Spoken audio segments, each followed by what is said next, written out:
നമസ്കാരം. ഞാൻ നിങ്ങളുടെ സ്വന്തം ശരവൺ മഹേശ്വർ. ഇന്ന് ഞാൻ നിങ്ങളോട് പറയുന്നത് എൻ്റെ ജീവിതത്തിലെ ചില നല്ല ഓർമ്മകൾ നിങ്ങളോട് പങ്കുവയ്ക്കുകയാണ്. മറ്റൊന്നുമല്ല,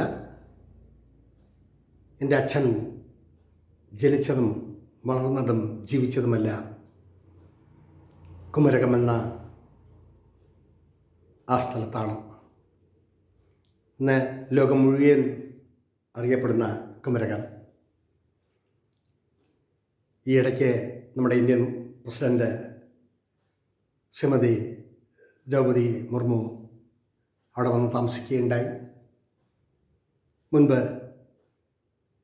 നമ്മുടെ പ്രധാനമന്ത്രി അന്തരിച്ച ശ്രീ അടൽ ബിഹാരി വാജ്പേയിയും കുമരകത്ത് വന്ന് താമസിക്കുകയുണ്ടായി.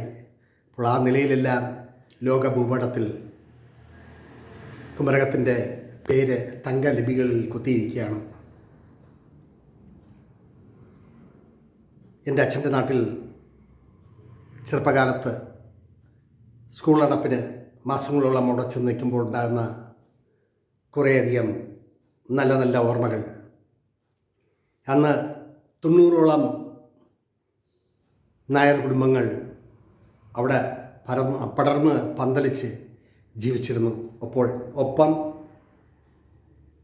മറ്റ് മതക്കാരും ക്രിസ്ത്യാനികളും മുസ്ലിമുകളും എല്ലാവരും ഇടചേർന്നിങ്ങിയ ഒരു സുന്ദര ഗ്രാമം. നിറയെ വയൽപ്പാടങ്ങളും നിറയെ കൃഷിയും ഒക്കെ ഉണ്ടായ ഒരു നല്ല ഭൂതലം.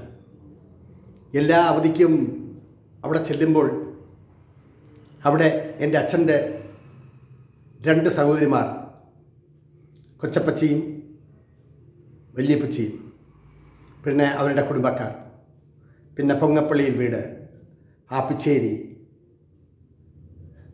അതേപോലെ തൈപ്പറമ്പ്, എടാട്ട്, അങ്ങനെ നിരവധി വീടുകൾ.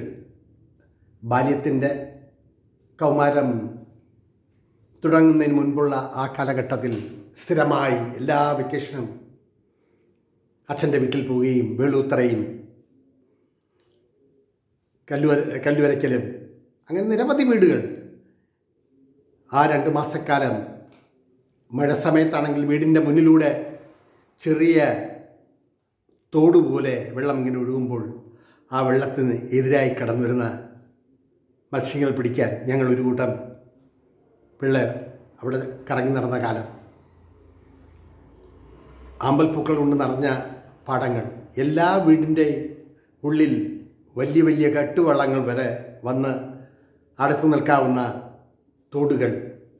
പണ്ടൊക്കെ കൃഷി ചെയ്ത് നെല്ല് നിറച്ച് വീടിൻ്റെ തന്നെ സൈഡോടുകൂടി ചേർന്ന് വലിയ തോട് രൂപാന്തരപ്പെട്ടിരിക്കുന്നു.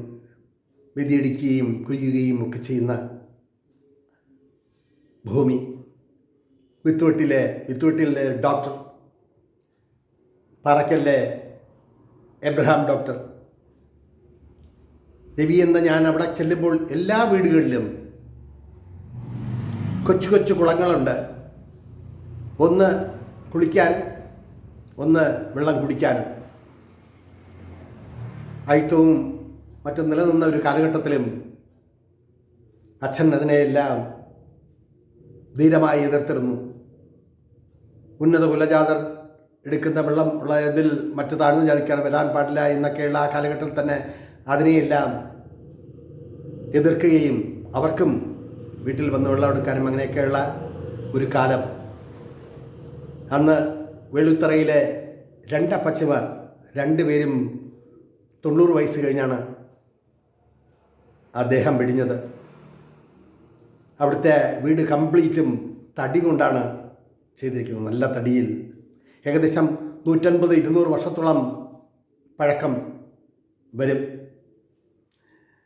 അതിനകത്ത് പത്തായപ്പുരയും മറ്റും ഇന്നും തടിയിലാണ്. അത് ഇന്ന് ഒന്ന് മാറ്റി പണിയണമെങ്കിൽ കോടികൾ തന്നെ ചിലവാണ്. അത്ര സുന്ദരമായ തടിയിൽ കടഞ്ഞെടുത്ത തൂണുകളും ഒക്കെയുള്ള ഒരു വീട്. ഇന്നവിടെ ഒരുപാട് മാറ്റങ്ങൾ വന്നിരിക്കുന്നു. തൈപ്പറമ്പിൽ ശരിക്കും 18 വർഷങ്ങൾക്ക് ശേഷം ഞാനും എൻ്റെ ശ്രീമതി പാർവതിയും കൂടി അവിടെ സന്ദർശിക്കാനും അവിടുത്തെ ദേവീക്ഷേത്രത്തിൽ വഴിപാട് കഴിക്കാനും എല്ലാം വിശ്വാസത്തിൽ അധിഷ്ഠിതമാണ്. അവിടെയും മറ്റുള്ള വീടുകളും മാപ്പിച്ചേരി അങ്ങനെ പല വീടുകൾ കാണാനും സന്ദർശിക്കാനും പുലിപ്രായും മറ്റും അങ്ങനെയുള്ള നിരവധി വീടുകൾ കാണാനും മറ്റും ഇന്നലെ ഇടയായി. അപ്പോൾ എന്തിനാണ് ഇങ്ങനൊരു എപ്പിസോഡ് എന്ന് പറയുന്നത്? നമ്മുടെ ബാല്യകാല സ്മരണകൾ. അന്ന് വെക്കേഷൻ സമയത്ത് ഹൈസ്കൂളിൻ്റെ പിന്നാമ്പുറത്ത് വയലുകളെല്ലാം പടങ്ങളെല്ലാം നിറഞ്ഞ് വെള്ളം കിടക്കുമ്പോൾ ഞങ്ങൾ കുറേ പേർ രാത്രി ഉറക്കമിഞ്ഞ് പച്ചത്തവളെ പിടിക്കുക. എനിക്കന്ന് ജോലി ടോർച്ചടിക്കലാണ്, പേടിയാണ്. അതിൻ്റെ മാംസം എടുക്കാനും മറ്റുമൊക്കെ ആയിട്ട് കുറേ പേർ ആ രാത്രികളിൽ ഉറക്കമിളച്ച് അന്ന് ചൊവ്വയും വെള്ളിയും കുളിച്ചിട്ട് ഈറനായിട്ട് വീട്ടിനുള്ളിൽ കിടന്നപ്പോൾ അപ്പച്ചിമാർ നല്ല പെരമ്പ് വെട്ടി തുടയിലടിച്ചതും കരഞ്ഞുകൊണ്ട് അച്ഛനെ കാണണം അമ്മയെ കാണണം എന്ന് നിലവിളിച്ചതും അങ്ങനെ ഒരുപാട് ഓർമ്മകൾ. രാജൻ ചേച്ചി, പൊന്നമ്മ ചേച്ചി, വല്യപ്പച്ചി, കൊച്ചപ്പച്ചി, അച്ഛൻ്റെ സഹോദരങ്ങൾ, അങ്ങനെ നിരവധി പേർ. എല്ലാ വീട്ടിലും അമ്മാവന്മാർക്ക് വലിയ സ്ഥാനമായിരുന്നു അന്ന്. തൈപ്പറമ്പിൽ 3-4 മഹാഗണി വൃക്ഷങ്ങൾ എത്രയോ വർഷങ്ങൾ 10-30 വർഷങ്ങൾക്ക് മുമ്പ് ഞാൻ കാണുമ്പോൾ പോലും അതിൻ്റെ ഏറ്റവും ഉയർന്ന ഭാഗം കാണാൻ പാടില്ല. അന്ന് തന്നെ 4-5 ലക്ഷങ്ങളൊക്കെ വില പറഞ്ഞ മഹാഗണികൾ. അവിടെയും കുളിക്കാനും കുടിക്കാനും വെവ്വേറെ വൃത്തത്തിലുള്ള ചെറിയ ചെറിയ കുളങ്ങൾ, നിറയെ കൃഷി, തെങ്ങും അതും ഇതുമെല്ലാം, നിറയെ കെട്ടിടങ്ങൾ, എല്ലാം ഇടിഞ്ഞു പൊളിഞ്ഞാണെങ്കിലും അവിടെയുള്ള ആ ഗംഭീരമായിട്ടുള്ള മരങ്ങൾ കൊണ്ട് നിറഞ്ഞ ആ ഭൂതലം, അവിടെയും വലിയ വലിയ വള്ളങ്ങൾ അരി നിറച്ച് അവിടെ വന്ന് തങ്ങുമായിരുന്നു. ഓരോ വീട്ടിലും സ്ഥിതിയും അതാണ്. അവിടുത്തെ ചന്തയും അവിടുത്തെ കുമരകം ഹൈസ്കൂളും, ആ ഹൈസ്കൂളിനെതിരായിട്ടാണ് ഈ തൈപ്പറമ്പൽ വീട്.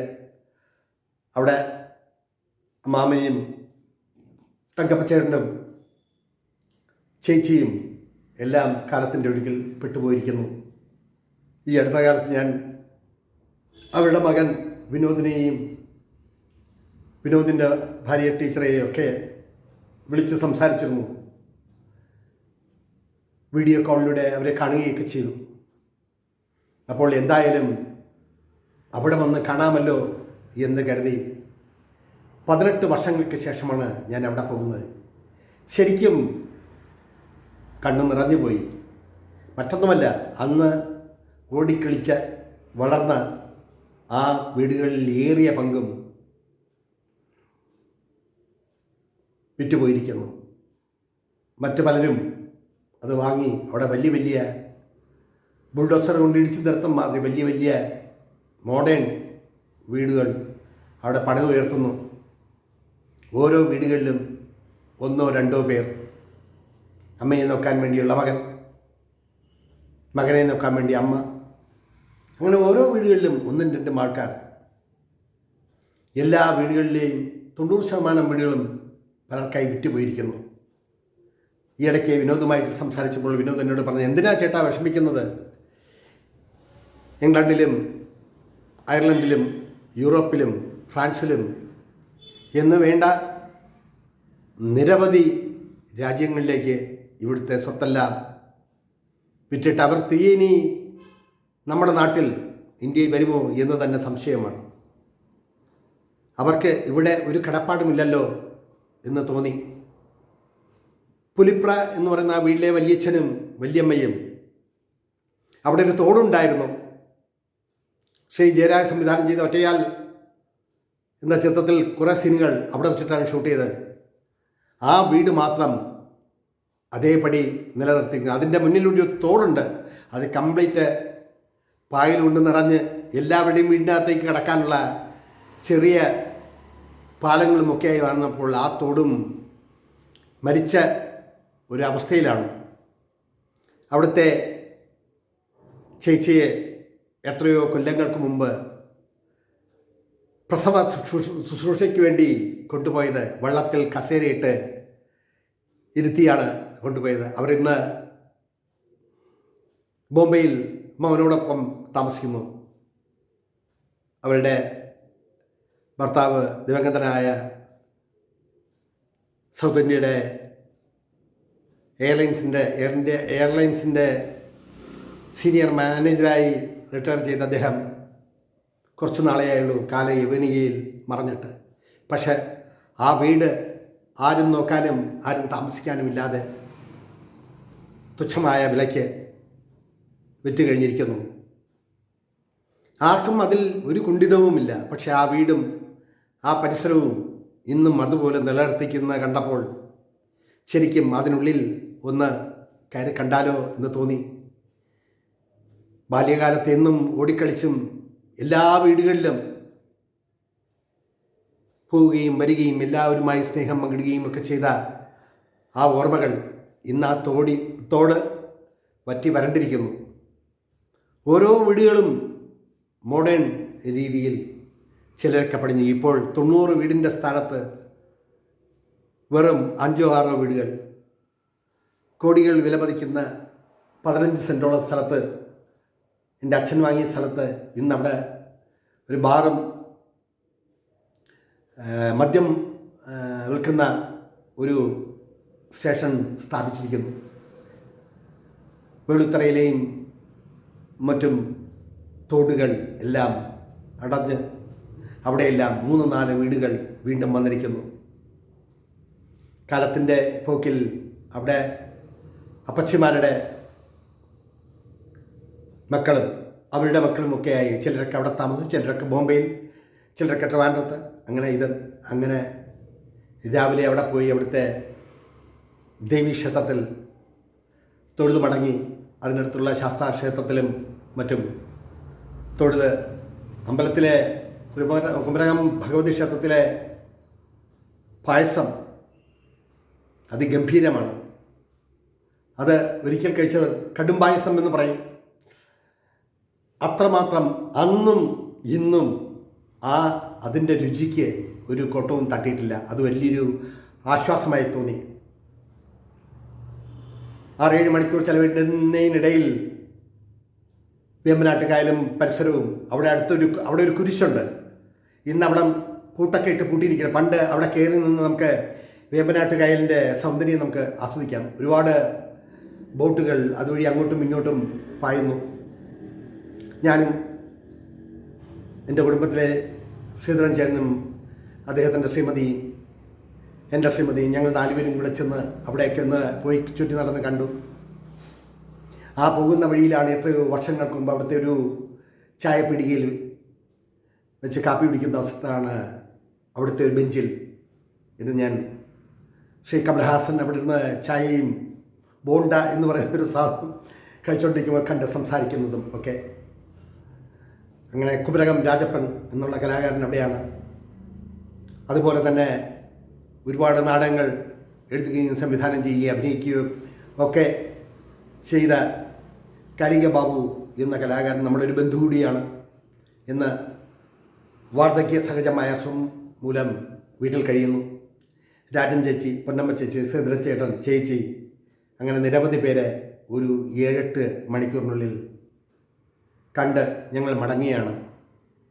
ആ പഴയകാല ഓർമ്മകൾ നോക്കുമ്പോൾ ആ പൊങ്കപ്പള്ളി വീട് അത് സുന്ദരമായി നല്ല രീതിയിൽ ഒരുപാട് കലാചാതുരിയോടെ പണിതുയർത്തിയിരിക്കുന്നു. അതിനടുത്തുള്ള ഞാൻ കുളിച്ച ആ ചെറിയ കുളം ഒന്ന് കാണാൻ ചെന്നപ്പോൾ ആ കുളമെല്ലാം മണ്ണിട്ട് മൂടി അവിടെ ഒരു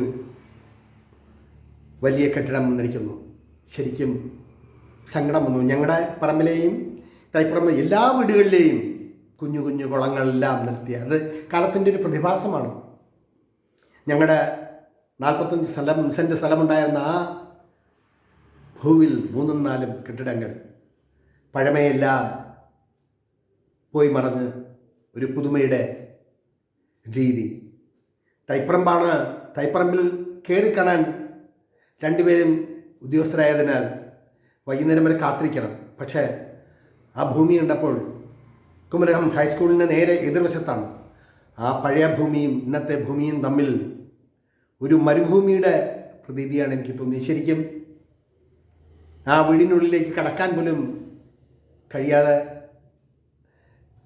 കണ്ണുനീർ ഒഴുകിയപ്പോൾ ഞാൻ ആലോചിച്ചു, കാലമേ എന്താണിങ്ങനെ ഭയങ്കരമായ മാറ്റം ആളുകൾക്കും പെരുമാറ്റത്തിലും. സ്നേഹത്തിൻ്റെ ചെറിയ ചെറിയ ബിന്ദുക്കൾ, സ്നേഹത്തിൻ്റെ ചെറിയ ചെറിയ ഓർമ്മകൾ എല്ലാം അയവിറക്കി പുതുതലമുറ അപ്പൂപ്പനെ കയറി അമ്മാവാന്ന് വിളിക്കുക, അമ്മാവനെ കയറി ചേട്ടാന്ന് വിളിക്കുക. അങ്ങനെ തലമുറകൾക്ക് തന്നെ ഒരു മാറ്റം. അപ്പൂപ്പനും അമ്മാമ്മയും അമ്മുമ്മയും ആണ് എന്ന് പറയുമ്പോൾ അതിൽ സ്നേഹത്തിൻ്റെ, വശ്യതയുടെ ഒരു ലാഞ്ചനയുണ്ട്. അവിടുത്തെ കൊച്ചുമോൾ അമ്മുവുമായി ഡിഗ്രി ലിറ്ററേച്ചറിന് പഠിക്കുകയാണ്. അവൾ കോളേജിൽ നിന്ന് വന്ന് ആദ്യമായി കാണുകയാണ്. സംസാരിക്കുമ്പോൾ അവളിലുള്ള പെരുമാറ്റത്തിൻ്റെ ശൈലി, വിനയവും സ്നേഹവും ഒക്കെയുണ്ട്.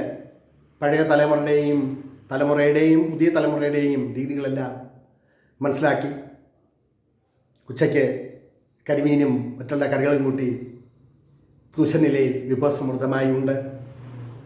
3 വീടുകളിലും ഭക്ഷണമെല്ലാം കഴിച്ച് അവിടെയെല്ലാം കറങ്ങി വരുമ്പോൾ അവിടുത്തെ പാടശേഖരവും പഴയ പാലവും, ആ പാലം ഇപ്പോൾ പുതുക്കി പണിതുകൊണ്ടിരിക്കുകയാണ്. എത്രയോ വർഷങ്ങളായി മുടങ്ങിക്കിടന്ന വർക്ക് വീണ്ടും തുടങ്ങിയതാണ്. അതിനടുത്തുള്ളൊരു തടിമില്ല്. അങ്ങനെ ഓർമ്മയിൽ നിന്നും മാഞ്ഞു പോകാത്ത ഒരുപാട് സ്ഥലങ്ങൾ, ഒരുപാട് വീടുകൾ. പക്ഷേ 18 വർഷത്തെ മാറ്റം ഒരു മരുഭൂമിയിലെ കാഴ്ചകൾ കാണും പോലെയായിരുന്നു.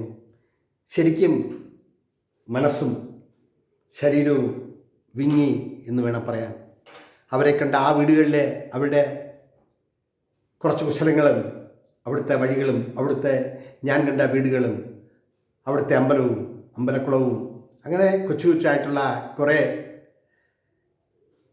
സീനുകൾ ഞാൻ ഷൂട്ട് ചെയ്തിട്ടുണ്ട്. അതെല്ലാം നീ എഡിറ്റ് ചെയ്ത് ഇതിൽ ചേർത്തൊരു നല്ലൊരു എപ്പിസോഡായി തീർക്കണം എന്ന് ആഗ്രഹമുണ്ട്. പക്ഷേ അന്നത്തെ എൻ്റെ ഓർമ്മയിലെ ആ നാടിൻ്റെ കുറേ വരികൾ ഞാൻ എഴുതിയ 8 വർഷം കൊണ്ട് ഞാൻ എഴുതിയ ശങ്കജം എന്ന ഈ നോവൽ, 520 പേജുള്ള ഈ നോവൽ cyberbit.net പ്രസിദ്ധീകരിച്ചിട്ടുള്ളത്. 400 രൂപയാണ് ഇതിൻ്റെ വില. ആമസോണിലും ഫ്ലിപ്കാർട്ടിലും എല്ലാം ഇത് ലഭിക്കും. 2022 നവരസം സംഗീത സഭയുടെ ഗോവിന്ദ് രചന അവാർഡ് നേടിയ ഒരു നോവലാണ് ശങ്കജം. ഈ നോവലിൽ പ്രവാസിയുടെ ജീവിതം, പ്രവാസത്തിൻ്റെ കാലത്തുള്ള അനുഭവങ്ങൾ എല്ലാം ശക്തമായും വ്യക്തമായും എഴുതി ചേർത്തിട്ടുണ്ട്. ഈ നോവലിലെ കുമരകം എന്ന ആ ഒരു കുറച്ച് വരികൾ നിങ്ങളെ വായിച്ച് കേൾപ്പിക്കാം. ഈ നോവൽ പൂർണ്ണമായും 36 എപ്പിസോഡുകളായി സ്പാർക്ക് മീഡിയ എന്നിലൂടെ ഞാൻ തന്നെ വായിച്ച് അവതരിപ്പിക്കുന്നൊരു രീതിയിൽ സ്പാർക്ക് മീഡിയയിൽ വന്നിട്ടുണ്ട്. അത് നിങ്ങൾ കാണാം. ലക്ഷക്കണക്കിന് പ്രേക്ഷകർ കണ്ട ഒന്നാണ്. ഇപ്പോഴും ഈ നോവൽ വായിച്ചുകൊണ്ടിരിക്കുന്നു. പക്ഷേ എൻ്റെ നാട്ടിലെ എൻ്റെ ബന്ധുക്കളുടെ ഓർമ്മയ്ക്ക് വേണ്ടി, അവരുടെ ആഗ്രഹങ്ങൾക്ക് പിന്നിൽ അതിലെ കുറച്ചു ഭാഗം മാത്രം ഞാൻ വായിച്ച് കേൾപ്പിക്കാം. ഇല്ലസ്ട്രേഷൻസോടുകൂടിയുള്ള ഇതിൽ സലിൻ ഗോപിനാഥാണ് ഇതിന് ആമുഖം എഴുതിയിട്ടുണ്ട്. 10ഓളം വിദേശ പത്രങ്ങൾ, ഗൾഫ് ടൈംസും പെനിൻസുലയും ഇൻ്റർനാഷണൽ മലയാളം വീക്കിലി അറേബ്യയിലും മലയാളം സൗദിയിൽ നിന്നും പ്രസിദ്ധപ്പെടുത്തുന്ന മലയാളം ന്യൂസിലും അങ്ങനെ നിരവധി പേർ ഇതിന് എഴുതിയിട്ടുണ്ട്. പ്രശസ്ത നോവലിസ്റ്റും കഥാകാരനുമായ ശ്രീ UA ഖാദർ ഈ പുസ്തകത്തെ വായിക്കുകയും ഇതിനെപ്പറ്റി പറയുകയും ചെയ്തിട്ടുണ്ട്. അങ്ങനെ ബൃഹത്തായ 520 പേജുള്ള ഒരു സൃഷ്ടിയാണിത്. പറ്റിയാൽ ഓരോരുത്തരും വാങ്ങുക, വായിക്കുക. ഇതിലെ കുമരകത്തെ പറ്റി പറഞ്ഞിട്ടുള്ള ഒരു ഭാഗം വായിക്കുന്നു. 18 വർഷങ്ങൾക്ക് ശേഷമുള്ള ഒന്നാണിത്. ആരംഭം 1. പ്രപഞ്ചമേ നീ സാക്ഷി. സ്വയം നന്നാവുക, എന്നിട്ട് സമൂഹത്തെ നന്നാക്കാൻ ശ്രമിക്കുക. മനുഷ്യയായി ജനിച്ചാൽ ഈ പ്രപഞ്ചത്തിൽ ജീവിച്ചിരുന്നു എന്നതിന് നല്ല പ്രവൃത്തിയിലൂടെ ഒരു രേഖ വരുത്തി തീർത്തിയിട്ട് കാലത്തിൻ്റെ ഒഴുക്കിലൂടെ കടന്നു പോവുക. അതാണ് ജീവിത സാക്ഷാത്കാരം. എൻ്റെ വാക്കുകളാണത്. ശരവൺ മഹേശ്വർ. 1980 നവംബർ 16. 23 വർഷത്തെ ജീവിതത്തിന് ശേഷം തൻ്റെ സ്വപ്ന സാക്ഷാത്കാരത്തിനായി ഉറ്റവരെയും ഉടയവരെയും വിട്ടകലുകയാണ് കുട്ടൻ എന്ന ചെറുപ്പക്കാരൻ. തനിക്ക് ജന്മം നൽകിയ നാടിനോട് വിട പറയുമ്പോൾ ഉള്ളിൻ്റെ ഉള്ളിലെവിടെയോ ഒരു കാളൽ. തൻ്റെ കണ്ണിൽ നിന്നും അറിയാതെ പൊഴിഞ്ഞു വീഴുന്ന കണ്ണുനീർ കണങ്ങൾ തുടച്ചു മാറ്റാൻ കൈയിൻ്റെ ഉള്ളിലുള്ള തുണിക്കഷ്ണത്തിനായെങ്കിലും മനസ്സ് അറിയാതെ 23 കൊല്ലം പുറകിലോട്ട് നിമിഷങ്ങൾക്കുള്ളിൽ പാഞ്ഞു പോവുകയാണ്. അതെ, ജീവിതത്തിൻ്റെ സുഷുപ്തിയിലെന്നോ ആ ആത്മാക്കൾ ഒന്നിക്കാൻ ഒരു ഹൃദയവും ഒരു ശരീരവുമായി മാറാൻ കൊതിച്ചു.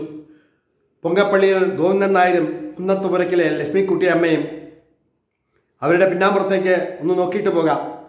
സ്വാതന്ത്ര്യലബ്ധിക്ക് ശേഷം 8 കൊല്ലം കഴിഞ്ഞതേയുള്ളൂ. കുമരകം എന്ന ഗ്രാമം പുരോഗതിയിൽ നിന്നും പുരോഗതിയിലേക്ക് ഒച്ചിഴയും പോലെ ഇഴയുകയാണ്. നായർ തറവാട് അന്ന് കത്തിജ്വലിക്കുകയാണ്. അച്ഛൻ്റെ അച്ഛൻ പാറമേക്കാവ് ക്ഷേത്രത്തിലെ തിരുമേനിയായിരുന്നത്ര. അമ്മ നായർസ്ത്രീയും. നമ്പൂതിരിയും നായർസ്ത്രീയും രമിച്ചുണ്ടായ സങ്കരവർഗ സന്തതികൾ. 22 ജന്മം നൽകിയ നമ്പൂതിരി തമ്പുരാൻ ഇന്നത്തെ പോലെയല്ലല്ലോ. സൃഷ്ടികർത്താവായ ബ്രഹ്മാവിന് പോലും നാണക്കേട് വരുത്തിയിട്ടുണ്ടാവണം. അതിൽ മൂത്ത സന്തതിയാണ് പൊങ്ങപ്പള്ളിയിൽ ഗോവിന്ദൻ നായർ. 90 വീടുകളിലായി മക്കളുടെ മക്കളും താഴ്വഴികളും പിരിഞ്ഞും പിരിയാതെയും ആഢ്യത്വം വിളിച്ചു പറഞ്ഞ് മെയ്യനങ്ങാതെ ക്ഷത്രിയ കുലപാരമ്പര്യങ്ങൾ ഉറക്കെ കൊട്ടിഘോഷിച്ച് കഴിയുകയാണ്. അങ്ങനെ കാലചക്രം വീണ്ടും കറങ്ങിത്തിരിയുന്നു. ഒരു നാൾ തിരുമേനിക്ക് സുഖമില്ലാതായപ്പോൾ മൂത്ത മകൻ തമ്പ്രാനെ മരുന്ന് വാങ്ങാൻ പറഞ്ഞു വിട്ടു പോലും. ഈ തക്കം നോക്കി തറവാട്ടിലെ മറ്റു കാരണവന്മാർ ഒത്തുകൂടി ശുശ്രൂഷ ആരംഭിച്ചു. താഴ്വഴിയിലെ ഗോവിന്ദൻ നായരുടെ വല്യച്ഛൻ്റെ മകൻ രാജശേഖരൻ നായരുടെ ഭാര്യ വീട്ടുകാർ സുഖക്കേട് തിരക്കി ഇല്ലത്തെത്തി. ഗോവിന്ദൻ നായർ മരുന്നിന് പുറപ്പെട്ടിട്ട് നേരം ഏറെയായി. മണിക്കൂറുകൾ കടന്നു പോയിക്കൊണ്ടിരിക്കുകയാണ്. ലക്ഷണം സുഖത്തിലല്ലാന്ന് കണ്ട മാത്രയിൽ തന്നെ തിരുമേനിയുടെ കാതിൽ കിടന്ന വജ്രകുണ്ടലം അഴിച്ചെടുത്തു. പോരാത്തതിന് ചെല്ലപ്പെട്ടിയിലും തടിപ്പെട്ടിയിലും സൂക്ഷിച്ചിരുന്ന സ്വർണവും മറ്റും അപ്പോഴേ അവിടുന്ന് മാറ്റപ്പെട്ടു. മരുന്നുമായി ഗോവിന്ദൻ നായർ മടങ്ങി വന്നപ്പോൾ കണ്ടത് തിരുമേനി കഥാവശേഷനായിരിക്കുന്നു. ഏങ്ങലടിച്ച് കരയാനില്ലാതെ കൃഷഗാത്രനായ ഗോവിന്ദൻ നായർക്ക് മറ്റൊരു മാർഗവുമില്ലായിരുന്നു. ശവദാഹമെല്ലാം കഴിഞ്ഞ് പലരും പല വഴിക്ക് തിരിഞ്ഞു. തൻ്റെ ഇളയവർ 21 പറക്കമുറ്റാതെ നിൽക്കുന്നു. ഹൃദയഭാരത്തോടെ ഇവരെയെല്ലാം നോക്കേണ്ട കടമ ഗോവിന്ദൻ നായർക്കായി. നായരുകുട്ടി അല്ല നമ്പൂതിരിക്കുട്ടി ദിവസങ്ങൾ കഴിഞ്ഞപ്പോൾ ലോറിയുടെ ഡ്രൈവറായി പോയി തുടങ്ങിയത് കണ്ട് കുടുംബക്കാർ ഒന്നടങ്കം പറഞ്ഞു, ഛേ മ്ലേച്ഛം, ഈ കുട്ടിയുടെ പോക്ക് ശരിയല്ല. കുടുംബം ഇത്തിരി ക്ഷയിച്ചു എന്ന് കരുതി ഇത്തരത്തിലാവണമെന്നുണ്ടോ? ശിവ. ഇതൊന്നും കേട്ടിട്ട് ഗോവിന്ദൻ നായർ കുലുങ്ങിയില്ല. തിരുമേനിയുടെ ആത്മാവിന് ശാന്തി ലഭിക്കില്ല കുട്ടി എന്ന് കുടുംബബന്ധുവിൽ ഒരാൾ പറഞ്ഞത് കേട്ട ഭാവം നടിക്കാൻ മെനക്കെട്ടില്ല ഗോവിന്ദൻ നായർ. അന്നേ ഇത്തിരി പഠിപ്പുള്ളതുകൊണ്ട്, ജീവിതത്തെക്കുറിച്ച് ദീർഘവീക്ഷണമുള്ളതുകൊണ്ടും അവരുടെ വാക്കുകൾക്ക് മറുപടി പറയാൻ ഒരുങ്ങിയില്ല. ഇതിനിടയിൽ തിരുമേനിയുടെ അടിയന്തരത്തിന് കുടിവലിൽ കുടുംബത്തിൽ നിന്നും കട്ടെടുത്തതും അല്ലാതെയും ലഭിച്ച പണ്ടങ്ങളും വകകളും വിറ്റ് തിരുവനന്തപുരത്ത് നിലവും കെട്ടിടങ്ങളും വാങ്ങി വലിയ സ്ഥിതിയിൽ എത്തിച്ചേർന്നു. കാലമേറെ കഴിയുന്നതിന് മുന്നേ ഒരു അശനിപാതം പോലെ പൊങ്ങപ്പള്ളി കുടുംബത്തിലെ കുഞ്ഞുങ്ങൾ സുഖക്കേട് പിടിച്ചും മൂത്തമ്മന്മാരെ അനുസരിക്കാത്തതിന് ഒരുവൻ പത്തായപ്പുരയിൽ കയറി ഒളിച്ചിരുന്നു ശ്വാസം മുട്ടി മരിച്ചതും ഉൾപ്പെടെ പലരും മരണചക്രത്തിൽ ലയിച്ചു ചേർന്നു. ആയിടയ്ക്ക് നാട്ടുകാരുടെ ഇടയിൽ ഒരു ശ്രുതി പരന്നു. തിരുമേനി പാറമേക്കാവ് ഭഗവതിയുടെ വല്ല പണ്ടങ്ങളും കണ്ടിട്ടുണ്ടാവണം, ഇല്ലേ സ്തോത്രങ്ങളും ആചാരങ്ങളും തെറ്റിച്ച് അനുവർത്തിച്ചിട്ടുണ്ടാകണം, ഇല്ലാണ്ട് എങ്ങനെ ഇത്തരത്തിലാവുക? നമ്മളായാലും ഇങ്ങനെയൊക്കെ ചിന്തിക്കുകയുള്ളൂ. കുഞ്ഞുങ്ങൾ പനങ്കുല വെട്ടിയിട്ടതുപോലെ മരിക്കുകയാണ്. 5 വർഷത്തിനുള്ളിൽ 19 മരണങ്ങൾ, ഓർക്കാവുന്നതല്ല. ഒടുവിൽ ശേഷിച്ചത് ഗോവിന്ദൻ നായരും തങ്കമ്മയും സരസമ്മയും 2 പെങ്ങന്മാർ മാത്രം. തറവാട് പലതായി വെട്ടിമുറിച്ചു. ഇതിനിടയിൽ ഗോവിന്ദൻ നായർ സംസ്കൃതവും ആയുർവേദ ചികിത്സാ വിധികളും വിധിപ്രകാരം തന്നെ പഠിച്ച് സ്വായത്തമാക്കി. ജീവിതത്തിൻ്റെ അന്തസ്സത്ത ചോർന്നു പോകാതെ തൻ്റെ പെങ്ങന്മാരെ കെട്ടിച്ചയക്കേണ്ട ചുമതലയും രക്ഷിക്കേണ്ട ചുമതലയും തലയിലേറ്റി ജീവിതം തുടർന്നു. തനിക്ക് കിട്ടിയ നിലവും പുരയിടവും തൻ്റെ പെങ്ങന്മാർക്ക് ഇഷ്ടദാനമായി എഴുതിക്കൊടുത്തു. ഇതിനിടയിൽ മറന്നുപോയ ചില വസ്തുതകളുണ്ട്. ഗോവിന്ദൻ നായരുടെ ജീവിതചക്രത്തെ സംബന്ധിക്കുന്നവ. അടുക്കും ചിട്ടയുമില്ലാത്ത ജീവിതക്രമങ്ങളായിരുന്നല്ലോ അന്ന്. താഴ്ന്ന ജാതിക്കാർ ഉയർന്ന ജാതിക്കാർ വരുമ്പോൾ മാറി നിൽക്കുക, വീട്ടുപറമ്പിലെ കുളത്തിൽ നിന്നും കുടിക്കാൻ താഴ്ന്ന ജാതിക്കാർ വെള്ളമെടുക്കാൻ പാടില്ല തുടങ്ങിയവ. ഇതെല്ലാം മാറ്റിമറിക്കണമെന്ന് ഗോവിന്ദൻ നായരുടെ ഉള്ളിൽ ഒരു തോന്നലുണ്ട്. എങ്ങനെ പ്രാബല്യത്തിൽ വരുത്തും? അതിനെല്ലാം പൃഷ്ഠ കൽപ്പിച്ചിരുന്നുവല്ലോ. കൗമാരപ്രായത്തിൽ തന്നെ വിവാഹം കഴിപ്പിക്കുക അന്നത്തെ ഒരു ചടങ്ങായിരുന്നു. ഗോവിന്ദൻ നായരും അതിൽ നിന്നും ഒട്ടും പിന്നോക്കം പോയില്ല. 13 കഴിഞ്ഞതേയുള്ളൂ, പ്രായപൂർത്തിയായിട്ടില്ല. എങ്കിലും അത് സംഭവിച്ചു. ദുര്യോധന ക്ഷേത്രത്തിൻ്റെ നാട്ടിൽ കുന്നത്തൂർ താലൂക്കിൽ കുന്നത്തുപുരയ്ക്കിലെ കുടുംബത്തിൽ വലിയ കാരണവരുടെ ഒരേയൊരു മകൾ 8 വയസ്സുള്ള ലക്ഷ്മിക്കുട്ടിക്ക് പുടവ് കൊടുക്കാൻ തീരുമാനമായി. ലക്ഷ്മിക്കുട്ടി ജനിച്ച് 6-ാം മാസത്തിൽ അച്ഛൻ മരിച്ചു. അത്രയ്ക്ക് ഐശ്വര്യമുള്ള ജനനമായിരുന്നു ലക്ഷ്മിക്കുട്ടിയുടെ. ലക്ഷ്മിക്കുട്ടിയെ പിന്നീട് വളർത്തിയത് അഡ്വക്കേറ്റ് നീലകണ്ഠൻ അമ്മാവനായിരുന്നു. ലക്ഷ്മിക്കുട്ടിയുടെ അമ്മ പാറക്കുട്ടി വീണ്ടും വിവാഹം കഴിച്ചു അച്ഛൻ്റെ അനുജനെ. അദ്ദേഹവും സ്കൂൾ വാദ്യാരായിരുന്നു. അന്ന് അധ്യാപകർക്ക് ഇന്നത്തെ ഗവർണറുടെ വിലയായിരുന്നു സമൂഹത്തിൽ. അതിങ്ങനെ ചരിത്രം. ലക്ഷ്മിക്കുട്ടിയുടെ വീട്ടിൽ ആളും മരവും മുഴങ്ങുന്നു. അവർക്ക് നടക്കുന്നത് എന്തെന്നറിയില്ല. പുളിച്ചിമാവിൽ നിന്ന് കാറ്റത്തു നിന്ന് വീഴുന്ന മാമ്പഴങ്ങൾ പെറുക്കുന്ന തിരക്കിലാണവർ. കുടുംബക്കാരും മറ്റെല്ലാവരും ലക്ഷ്മിക്കുട്ടിയെ തിരക്കുന്നു. ലക്ഷ്മിക്കുട്ടിയുണ്ടോ ഇതറിയുന്നു. തൻ്റെ തിരക്കാരോടൊപ്പം കളിക്കുകയാണ്. ഒടുവിൽ ഇളയ കാരണവർ പറമ്പിൽ പോയി കാതിലൊരു കിഴുക്കം കൊടുത്ത് ഒക്കത്തിരുത്തി കൊണ്ടുവരികയാണ് കല്യാണം കഴിപ്പിക്കാൻ. പുതുപ്പാവാടയും ബ്ലൗസുമെല്ലാം അണിയിച്ച് പന്തലിലേക്ക് കൊണ്ടുവന്ന് നിറവറയുടെയും നിലവിളക്കിൻ്റെയും മുന്നിലിരുത്തി. ആളുകളെ കണ്ടു ഭയന്ന ലക്ഷ്മിക്കുട്ടി ഉച്ചത്തിൽ നിലവിളി തുടങ്ങി. അമ്മയും മറ്റും സാന്ത്വനപ്പെടുത്തിയപ്പോൾ ഒടുവിൽ കരച്ചിലിനും ശമനം വന്നു. ഗോവിന്ദൻ നായർക്ക് മീശ കിളിർത്തിട്ടില്ലെങ്കിലും മനസ്സിൽ ഏതാണ്ടൊക്കെ ഒരു രൂപം ഉടലെടുത്തിരുന്നു. പരസ്പരം തുളസിമാല ചാർത്തി പുടവൊടിയിൽ കഴിഞ്ഞ് കല്യാണ സദ്യയുമുണ്ട്. ചെറുക്കൻ ചെറുക്കൻ്റെ വീട്ടിലും പെണ്ണിൻ്റെ വീട്ടിലും പോയി. പിന്നീട് അവർ കണ്ടുമുട്ടിയത് വർഷങ്ങളുടെ ഇടവേളകളിലായിരുന്നു. ലക്ഷ്മിക്കുട്ടി 13-ാമത്തെ വയസ്സിൽ വയസ്സറിഞ്ഞതോടെ അവർക്ക് ഒത്തുജീവിക്കാനുള്ള അനുമതി കൊടുത്തു. ഒരു പൂമൊട്ടിൽ വസന്താനുരാഗത്തിൻ്റെ വണ്ടുകൾ ആദ്യമായി നുകരുന്ന തേനിൻ്റെ മധുരം കാലങ്ങൾ കഴിഞ്ഞാലും മാറുമോ? തൻ്റെ ജീവിതസഖിയെയും കൊണ്ട് കുമരകത്തെ പൊങ്കപ്പള്ളി കുടുംബത്തിൽ കഴിയുകയാണ്. അതിനുശേഷമാണ് അച്ഛൻ്റെ മരണവും സഹോദരങ്ങളുടെ മരണവും. ജീവിതഭാരവും ജീവിതക്ലേശവും ഏറിയേറി വന്നു. പെങ്ങന്മാരെ 2 പേരെയും കഴിവിൻ്റെ പരമാവധി സ്വത്തും വകയും നൽകി കല്യാണം കഴിപ്പിച്ചു വിട്ടു. കഷ്ടപ്പാടിൻ്റെയും ബുദ്ധിമുട്ടിൻ്റെയും നാളുകൾ ഓർത്ത് വ്യാകുലപ്പെടാതെ കർമ്മങ്ങൾ ഓരോന്ന് ചെയ്തു തീർത്തു. നീലകണ്ഠൻ അമ്മാവൻ ലക്ഷ്മിക്കുട്ടിക്ക് ഇട്ടുകൊടുത്ത അവിലുമാലയും മറ്റു പണ്ടങ്ങളും വിറ്റ് കുടുംബ വീടിൻ്റെ മേൽക്കൂരയ്ക്ക് ഓടിട്ടു. അകത്തളത്തിൽ സിമൻ്റ് പൂശി. അങ്ങനെ അവരുടെ ജീവിതം കരുപ്പിടിപ്പിച്ചു. ഒടുവിൽ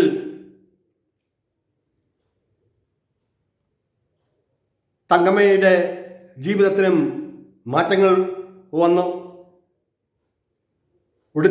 ഗോവിന്ദൻ നായർ ഉടുത്തിരുന്ന മുണ്ടും കൈയില്ലാത്ത ഷർട്ടും ധരിച്ച് തൻ്റെ ഭാര്യയെയും കൂട്ടി അനന്തപുരിയിലേക്ക് യാത്രയായി. കഷ്ടപ്പാടിൻ്റെയും ബുദ്ധിമുട്ടിൻ്റെയും കാളരാത്രികൾ സമ്മാനിച്ചുകൊണ്ട് ആ ജീവിതം തുടർന്നു. പല വീടുകളിൽ താമസിച്ചു. അന്ന് തിരുവനന്തപുരത്തെ ആയുർവേദ കോളേജിൽ ആയുർവേദ ഡോക്ടറായി ജോലി കിട്ടിയ ഗോവിന്ദൻ നായർക്ക് 50 രൂപയായിരുന്നത്രേ ശമ്പളം. ഒരണയ്ക്ക് അരിയും സാധനങ്ങളും ഇഷ്ടം പോലെ കിട്ടിയിരുന്നു പോൽ. ഇന്നത്തെ 5000 രൂപയ്ക്ക് തുല്യമാണത്രേ 50 രൂപ. ആ ജോലി വലിച്ചെറിഞ്ഞിട്ട് സ്വന്തമായി ചികിത്സ തുടങ്ങി. ഒടുവിൽ ചെളിയും കുണ്ടും നിറഞ്ഞ ആൾപ്പാർപ്പ് അധികമില്ലാത്ത തമ്പാനൂരിൽ 5 രൂപയ്ക്ക് 10 സെൻറ്റ് ഭൂമി വാങ്ങി. അതിൽ 5-6 സെൻറ്റ് ഭൂമി അന്യർക്ക് കൊടുക്കുകയും ചെയ്തു. വിജനതയിലെ ജീവിതം, കഷ്ടപ്പാടും ദാരിദ്ര്യവും നിറഞ്ഞ ജീവിതം. ആ കാലഘട്ടത്തിൽ സന്താന നിയന്ത്രണം ഏർപ്പെടുത്തിയിരുന്നില്ലല്ലോ. എല്ലാം ഈശ്വരൻ തരുന്നതാണല്ലോ, കൈനീട്ടി വാങ്ങുക തന്നെ. ഇതിനകം തന്നെ 3-4 കുഞ്ഞുങ്ങൾ ജന്മമെടുത്തു കഴിഞ്ഞിരുന്നു. കന്നിപ്രസവത്തിലെ ആൺകുഞ്ഞ് മരണമടഞ്ഞു. അത് ഗോവിന്ദനാഥേറ്റ ആഘാതമായിരുന്നു. വീടുകൾ പലതും മാറിയ ശേഷമാണ് സ്വന്തമായൊരു കിടപ്പാടം ഉണ്ടാക്കിയെന്ന് വേണം ഒരർത്ഥത്തിൽ പറയാൻ. അങ്ങനെ പോകുന്നു ഇതിലെ ഓർമ്മപ്പെടുത്തലുകൾ. ഇത്രയും ഞാനിവിടെ പറഞ്ഞത് ഓർമ്മയിലും ഭാവനയിലും നിറഞ്ഞ ഒരുപാട് അനുഭവങ്ങളെ, പലരും പറഞ്ഞ ഓർമ്മകളെ ഒക്കെ കോർത്തിണക്കിയാണ് ഇതിലെ 3-4 അധ്യായങ്ങൾ എഴുതിയിട്ടുള്ളത്. സാങ്കല്പികമായ ഒരുപാട് കാര്യങ്ങളും ജീവിതത്തിലെ പ്രാരാബ്ദങ്ങളും ജീവിതത്തിലെ നന്മയും തിന്മയും എല്ലാം ചാലിച്ചിട്ടുണ്ട് ഈ നോവലിൽ. അന്നത്തെ കൂട്ടുകുടുംബ വ്യവസ്ഥിതികളും കൂട്ടുകുടുംബ ചിന്തകളും ഗൃഹഭരണങ്ങളും എല്ലാം ഒത്തൊരുമയിൽ ലയിച്ചിരുന്നു. സ്നേഹത്തിൻ്റെ വള്ളങ്ങൾ തുഴഞ്ഞ പോലെ എല്ലാവരും ജീവിതം നന്നായി ജീവിക്കാൻ ആഗ്രഹിച്ചു, ദാരിദ്ര്യമാണെങ്കിൽ പോലും. പക്ഷേ അച്ഛനും പെങ്ങന്മാരും കുടുംബങ്ങളും കുടുംബ ബന്ധങ്ങളും എല്ലാം ശിഥിലമായി. കാലം എത്ര മാറിയിരിക്കുന്നു. പക്ഷേ ഇന്നും വെളുത്തറയിലെ ആ വീട് ഇന്നും സ്ഥായിയായി നിൽക്കുന്നു. അതാണ് ഞാൻ കണ്ടതിൽ ഏറ്റവും സന്തോഷം നൽകിയത്. ഇന്നും അച്ഛൻ്റെ സഹോദരിയുടെ മക്കളെല്ലാം എത്ര വാത്സല്യത്തോടും സ്നേഹത്തോടുമാണ് ഞങ്ങളോട് പെരുമാറിയത്. ഇന്നലെ കുറച്ച് സീനുകൾ, അവിടുത്തെ പല പല ദൃശ്യങ്ങൾ ഷൂട്ട് ചെയ്യുമ്പോൾ ശ്രീധര കൊച്ചട്ടൻ കരയുന്നത് കണ്ടപ്പോൾ ശരിക്കും വിഷമം തോന്നി. 1-2 ദിവസം തങ്ങിയിട്ട് പോകാം എന്ന് പറഞ്ഞപ്പോൾ ശരിക്കും മനസ്സ് വിങ്ങി. ജീവിതത്തിൻ്റെ പ്രയാണത്തിൽ 18 കൊല്ലങ്ങൾക്ക് ശേഷം കുമരകം എന്ന ഗ്രാമം കുമരകം എന്ന സിറ്റിയായി മാറിയതുപോലെ ഈ നോവലിലെ സങ്കല്പ കഥാപാത്രങ്ങളും യഥാർത്ഥ കഥാപാത്രങ്ങളുമെല്ലാം മനസ്സിൽ ഓടി വന്നു. പലരും മരിച്ചുപോയി. പൊങ്ങപ്പള്ളിയിലെ ഭാസിച്ചേട്ടനും ചേച്ചിയും, അങ്ങനെ നിരവധി പേർ. ഞാൻ എപ്പോഴും ഓടിക്കളിച്ചിരുന്ന പാറക്കല്ലെ മോളി എന്ന കഥാപാത്രം, വിത്തുവെട്ടിയിലെ അച്ഛൻ, എല്ലാവരും സ്നേഹത്തിൻ്റെ നിദർശനങ്ങളായിരുന്നു. തോടുകളെല്ലാം വറ്റി, അവിടെയെല്ലാം നിറയെ കെട്ടിടങ്ങളും ഒക്കെ കൊണ്ട് നിറഞ്ഞുവെങ്കിലും അമ്പലത്തിനും അമ്പലക്കുളത്തിനും ആ പരിസരത്തിനും മാത്രം ഒരു മാറ്റവും വന്നില്ല. അത്